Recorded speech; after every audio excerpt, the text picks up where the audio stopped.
Hello everyone, welcome back to my channel. Myself Divya. And अगर आप मेरे इस चैनल पे नए हैं और आप मुझे फर्स्ट टाइम यहाँ पे देख रहे हैं तो मैं यहाँ पे बात करती हूँ law of attraction, manifestation, spirituality, अकल के बारे में। अगर आप सभी को ऐसे वीडियोस में इंटरेस्ट है तो आप मुझे लाइक और सब्सक्राइब कर सकते हैं। एंड अगर आप मुझसे 1-on-1 कंसल्टेशन लेना चाहते हैं अपने किसी भी प्रॉब्लम्स के रिगार्डिंग तो आप मेरे डिस्क्रिप्शन पे दिए गए नंबर पे अपना कंसल्टेशन बुक करवा सकते हैं। ओके,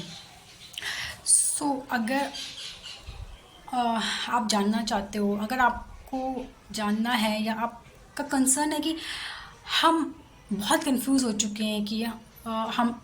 डिफरेंट वीडियोस देखते हैं, कभी किसी टेक्निक्स के बारे में, कभी किसी टेक्निक्स के बारे में, एंड हम बहुत कंफ्यूज हो चुके हैं कि हम क्या अप्लाई करें, हम कौन सी टेक्निक्स अप्लाई करें, कौन सी ऐसी पावरफुल टेक्निक है जो हम करें और अपना मैनिफेस्टेशन हम मैनिफेस्ट कर पाए, है ना। तो मैं आपको ये बता दूं कि टेक्निक्स कोई कम या ज़्यादा नहीं होती। ऐसा कुछ नहीं है कि कोई टेक्निक है ये बहुत पावरफुल है, ये कम पावरफुल है, ऐसा नहीं होता है। डिपेंड करता है आपका बिलीफ सिस्टम, डिपेंड करता है कि आप कितनी कंसिस्टेंसी से, है ना, कितनी बिलीव के साथ कोई टेक्निक अप्लाई कर रहे हो,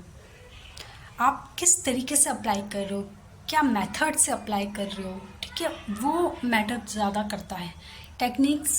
सब टेक्निक्स के पीछे का जो रीज़न होता है सबका सेम होता है। एंड टेक्निक्स पावरफुल नहीं होती, पावरफुल आप हो। टेक्निक्स सारी सेम होती है, सबका काम एक ही है, आपके माइंड को रीप्रोग्राम करना, आपके सबकॉन्शियस माइंड को रीप्रोग्राम करना, ठीक है। डिपेंड आप पे करता है कि आप किस वाइब्रेशन से कर रहे हो, है ना, आपका बिलीव क्या है, ठीक है, आप कितने बिलीफ सिस्टम के साथ कर रहे हो, किस थिंकिंग के साथ आप कर रहे हो, किस वाइब्रेशन के साथ आप कर रहे हो। एंड आप उस टेक्निक के अप्लाई करने के साथ साथ आपका रूटीन क्या है, करेक्ट, आप क्या रूटीन फॉलो करते हो, आप किस तरीके से क्या कर रहे हो, तो डिपेंड वो करता है। तो टेक्निक्स से फ़र्क नहीं पड़ता, सारी टेक्निक्स सेम है, सेम पावर की हैं, वो आप पे है,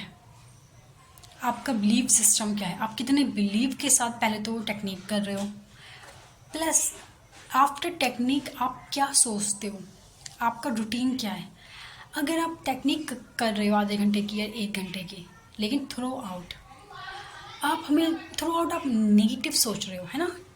बस आप नेगेटिव सोच रहे हो अपनी डिज़ायर को लेके कि होगी नहीं होगी, आपको ट्रस्ट नहीं है ना, आपको फेथ नहीं है, तो वहाँ पे आप क्या करते हो, ब्लॉकेजेस क्रिएट कर रहे हो, है ना, अपनी डिज़ायर को लेके आप थ्रू आउट नेगेटिव सोच रहे हो, अपनी मैनिफेस्टेशन को लेके नेगेटिव ही दिमाग में ला रहे हो, समझ रहे हो। तो आप क्या कर रहे हो, वहाँ पे आपने मैनिफेस्टेशन अप्लाई तो कर दिए लेकिन आप ब्लॉकेजेस क्रिएट कर रहे हो, आपको फेथ नहीं है, तो यहाँ पे आपकी मैनिफेस्टेशन ब्लॉक हो सकती है, करेक्ट। तो आप जो भी टेक्निक्स अप्लाई करो बिल्कुल फेथ के साथ करो, ट्रस्ट के साथ करो, और आपको इस तरीके से सोचना है कि ये हो चुकी है, ठीक है, आपने कोई भी टेक्निक्स अप्लाई करी है ना, आपको उसके बाद क्या करना है, आपको इस तरीके से सोचना है कि yes it's done, it's complete, मेरी ये डिज़ायर कंप्लीट हो चुकी है एंड ये चीज़ मुझे मिल चुकी है। आपको इस तरीके से सोचना है, आपको इस तरीके से रहना है 24 घंटे कि यस अब ये चीज़ मुझे मिल चुकी है, मैंने ये मेथड अप्लाई किया है, मैंने यूनिवर्स को अपनी विश बता दी है, अब ये मेरी विश पूरी हो चुकी है, डन। अब बस मुझे वेट करना है कि वो चीज़ मुझ तक कब पहुंचेगी, बस वो चीज़ अब मेरी हो चुकी है एंड वो पूरी होने ही वाली है, मुझे मिलने ही वाली है। इस तरीके से आपको अपना एटीट्यूड रखना है, ठीक है। तो इस तरीके से अगर आप रहते हो, सोचते हो, तो आप कोई भी टेक्निक अप्लाई करो, फ़र्क नहीं पड़ता, आप चाहे विजुअलाइजेशन कर रहे हो, आप चाहे स्क्रिप्टिंग कर रहे हो, है ना, आप चाहे वाटर मैनिफेस्टेशन कर रहे हो, कुछ भी कर रहे हो, लेकिन आप इस तरीके से अगर अपने थॉट्स पर काम करते हो, अपनी वाइब्रेशन इस तरीके से पॉजिटिव रखते हो, थॉट्स पे काम करते हो, थॉट्स इस तरीके से पॉजिटिव रखते हो, तो मेथड आप कोई भी अप्लाई करो, ठीक है, आपकी मैनिफेस्टेशन बहुत इजीली मैनिफेस्ट हो जाएगी। ओके, तो आज के लिए इतना ही, तब तक के लिए thank you so much and I love you.